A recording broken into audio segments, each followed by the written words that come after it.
ខ្ញុំហូរយំថ្វាយបង្គំទៅព្រះសម្មាផ្សាយខ្ញុំស្លាប់សុំមកខ្លាចជាផ្សែងកច្ឆាសញ្ញានឹងខ្លួនឯងឈប់បង្ហូរទឹកនេត្រាថ្ងៃដែលយំម្ដងទៀតគឺជាថ្ងៃដែលលើដុល្លារមិនបាច់ដើរជុំបើសិនជាអ្នកខៃរ៉ាបើសាយដាក់មុនគោរពជាទីរ៉ាបើចង់សាយចំអឬក្អកមុសាខ្ញុំធ្វើធម្មតាតែគ្នាមានចលនាសុបិនក្រក់តាមលងជា27ឆ្នាំសុបព្រៀលក៏ប៉ុន្តែខ្ញុំនៅចាំតាមផ្លូវដើរទៅនឹងមនុស្សឆ្វេងស្ដាំខ្សែភ្នែកមើលមកខ្ញុំទាំងដែលខ្ញុំអត់មានខោអាវបិទបាំងហើយតែតាំងចិត្តមិនឲ្យព្រមលិខិតតែងខំប្រឹងរកអីបាត់តែតពួកដៃវាចាំបែកឃើញខ្មោចតាមហើយតែខ្ញុំមិនក្រែងព្រឹកបនគុណម៉ែព្រោះតែជាលើខ្លួនឯងពេករស់បានមួយថ្ងៃមានអីត្រូវយូរណា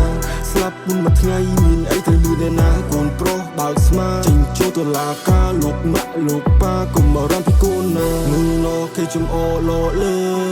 គេចាំមើលឃើញតែយើងយំនិយាយប្រាប់ឲ្យកុំប្រឹងចៅអើយគេប៉ះលើកដៃតាំងខំមើលណគេចំអលលើគេចាំមើលឃើញតែយើងយំនិយាយប្រាប់ឲ្យកុំប្រឹងចៅអើយគេប៉ះលើកដៃតាំងខំហូរយំថ្វាយបង្គំទៅព្រះសម្មាផ្សាយខ្ញុំស្លាប់សុំមកខ្លាចជាផ្សែងកច្ឆាសញ្ញានឹងខ្លួនឯងឈប់បង្ហូរទឹកនេត្រាថ្ងៃដែលយំម្ដងទៀតគឺជាថ្ងៃដែលលើដុល្លារមិនបាច់ដើរជុំបើសិនជាអ្នកខៃរ៉ាបើសាយដាក់មុនគោរពជាទីរ៉ាបើចង់សាយចំអឬក្អកមុសាខ្ញុំធ្វើធម្មតាតែគ្នាមានចលនាដែលចូលស្ទើរមិនយល់រឿងកើតឡើងគ្រប់សំណររបូត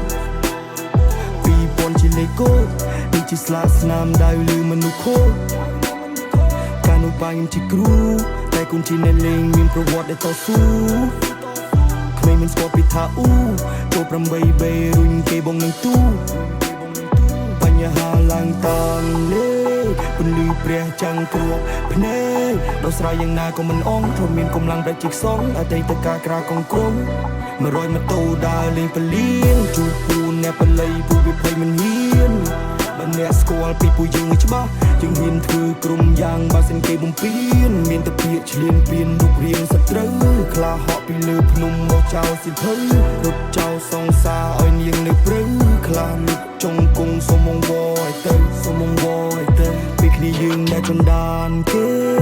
ដៃទាំងពីរចងស្លាប់សេព្រោះពីមុនខូចពេកទើបឲ្យលើកភ្លឺភ្នែកពីគ្នាយើងដែលចន្តានគេដៃទាំងពីរចងស្លាប់សេ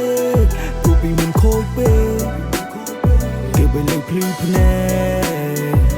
ខ្ញុំហូរយំក្រាបគុំនិយាយយំលើផ្កាខ្ញុំតវ៉ានឹងព្រះសម្មាដែលធ្វើយ៉ាងណាមិនឲ្យផ្ទុំសង្ការណាដល់ការរំដំចងចាំរឿងខ្ញុំថាមិនបង្ហូរនៅទឹកនេត្រាលោកថាដុល្លារសេះចូលទាំងដុំបោកឃ្លីមិនតិចដែលស្មុគឃើញស៊ីព្រឹកមកប្រូមិត្តភាពដែលមានខ្ញុំមួយនៅឈាមយកទៅបដូរដកដង្ហើមចូលលេងចំគិតរឿងពិភពលោកកាយដែលមានតែធាតលេងចំគិតទៀតពីរឿងប្រូសុំត្រូវតែមានសង្ឃឹម